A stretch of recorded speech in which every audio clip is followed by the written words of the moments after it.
Hi friends, welcome to Deepa wire basket. பாருங்கள், இப்போ நம்ம இந்த 50-50 ஒயர் கூடைக்கு ஃபுல்லாக முடிச்சிட்டேன்.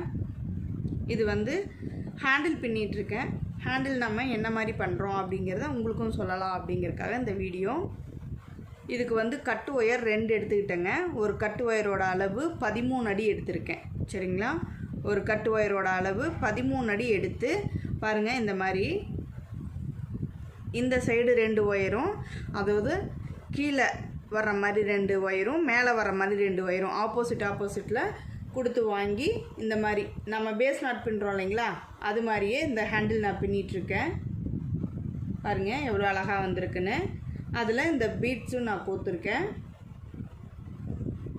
இது எப்படி பண்ணுறதுங்கிறத இப்போ நம்ம பார்க்கலாம். நான் இது ஸ்டார்ட் பண்ணிவிட்டேன், சரி ஃபினிஷ் பண்ணிட்டு காட்டலான்னு நினச்சிட்டு இருந்தேன். ஓகே, உங்களுக்கும் ஒரு இது சொல்லிடுவோம் அப்படிங்கிறக்காகத்தான் இந்த வீடியோவே நான் எடுக்கிறேன். பாருங்கள், இந்த மாதிரி இந்த 2 ஆப்போசிட்டில் வருது இல்லைங்களா, இந்த மாதிரி ஒயர்களை பிடிச்சி நம்ம ஒரு பேஸ் நாட் ஒரே பக்கமாக பின்னிடக்கூடாதுங்க. இப்போ இந்த பக்கம் பின்னியிருக்காங்களா பாருங்கள். இப்போ இந்த பக்கம் நாட் போட்டோமா, அடுத்தது இந்த பக்கம் வரணும்.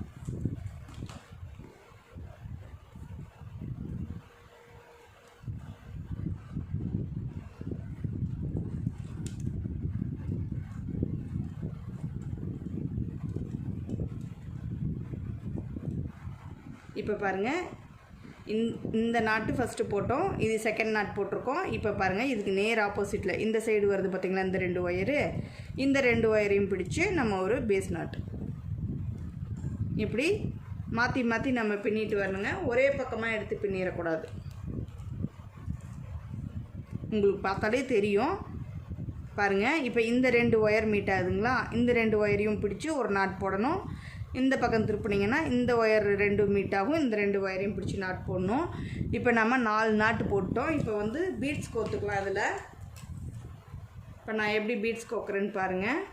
4 ஒயரையும் பிடிச்சி நான் இப்போ க்ரீன் கலர் பாசி கோத்துக்கிறேன். ஒரு ஒயரில் ஒரு பாசி, 4 ஒயருக்கும் நான் 4 பாசிகள் கோத்துக்கிறேங்க.